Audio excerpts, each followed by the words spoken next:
يا جدعان، ايه الاخبار؟ عاملين ايه؟ تمام. كلكم طيبين طبعا، استاذ بعيد الاضحى.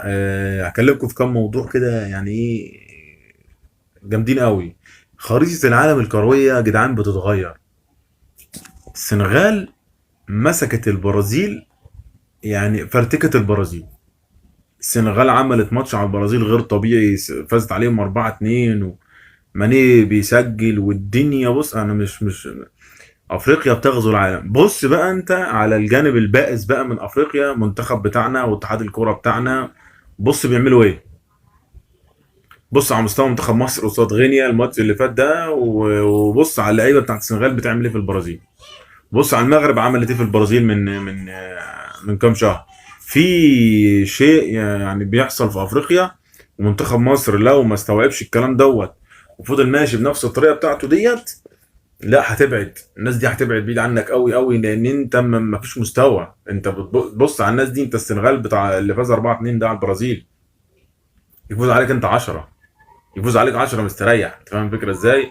وانت هنا في اتحاد الكوره قاعد تعمل لي خزعبلات ان الزمالك يحول فلوسه على اتحاد الكوره، على حساب اتحاد الكوره، عشان الزمالك عليه حجز بالبنك. طب ما انت بتعمل حاجه غير قانونيه كده يا عم.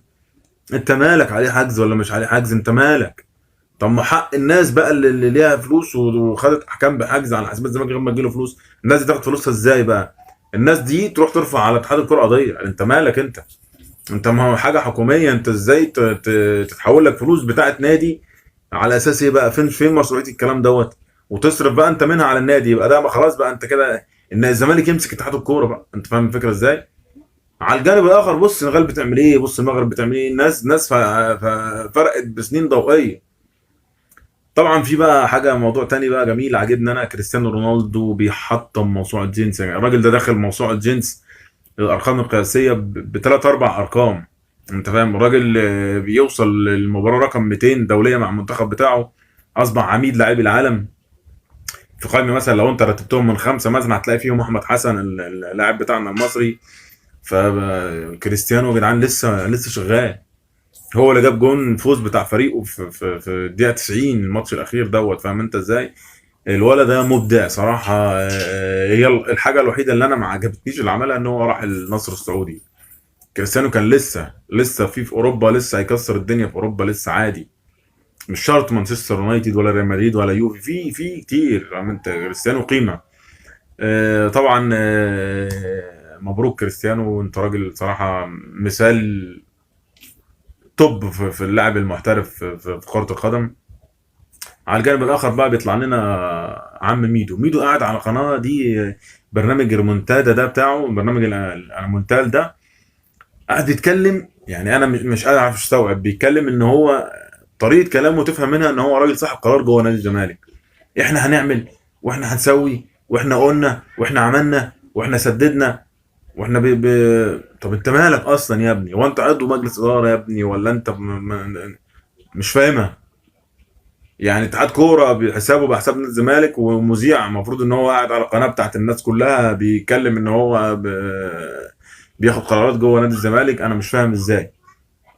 انا مش فاهم الجو دوت اللي يتدار فيه كوره ازاي ويتدار فيه دنيا ازاي. فاهم انت؟ انا مش عارف تطلع منه نجاح ازاي. انا مش عارف وسط كل العتمه دي مفيش غير هو ده. هو ده صراحه اقسم بالله انا يعني فخر ليا ان انا اهلاوي. بس يعني الله، يعني ايه، الله المستعان. الراجل يعني ده هو اللي فعلا بيفرحك، فعلا بتحس ان هو فريق محترف. الاتحاد الافريقي بيقول لك لا، الفرق اللي هتشارك في السوبر الافريقي اللي من ضمنها الاهلي مش هتلعب دور المجموعه، يعني هتلعب على طول على دور المجموعات. مفيش ادوار تمهيديه ولا دور 64 ولا دور 32. ناس بتحترمك، العالم كله بيحترمك. تعالى بقى في ترتيب الانديه على مستوى العالم السنه اللي فاتت، الاهلي رقم خمسة. انت فاهم؟ الاهلي بقى متجوز مين؟ متجوز نابولي، بايرن ميونخ، مانشستر يونايتد. حاجات يا جدعان وهم. يستحق صراحة، ده يستحق ترفع له كده بقى من قبعة، تقول له انت الشيء الناجح الوحيد شعاع الامل الوحيد اللي موجود فاهم انت بالكوكب. تحس بفخر كده ان انت اهلاوي بتاع. ما فيش حاجة اسمها تقول لي ننوس الدولة. مين بقى ننوس الدولة لما انت فلوسك تتحول للاتحاد، والاتحاد هو اللي يسدد لك؟ صراحة يا جدعان، انا لو انت زملكاوي فكر كده بعقلك وراجع، هتعرف ان احنا معانا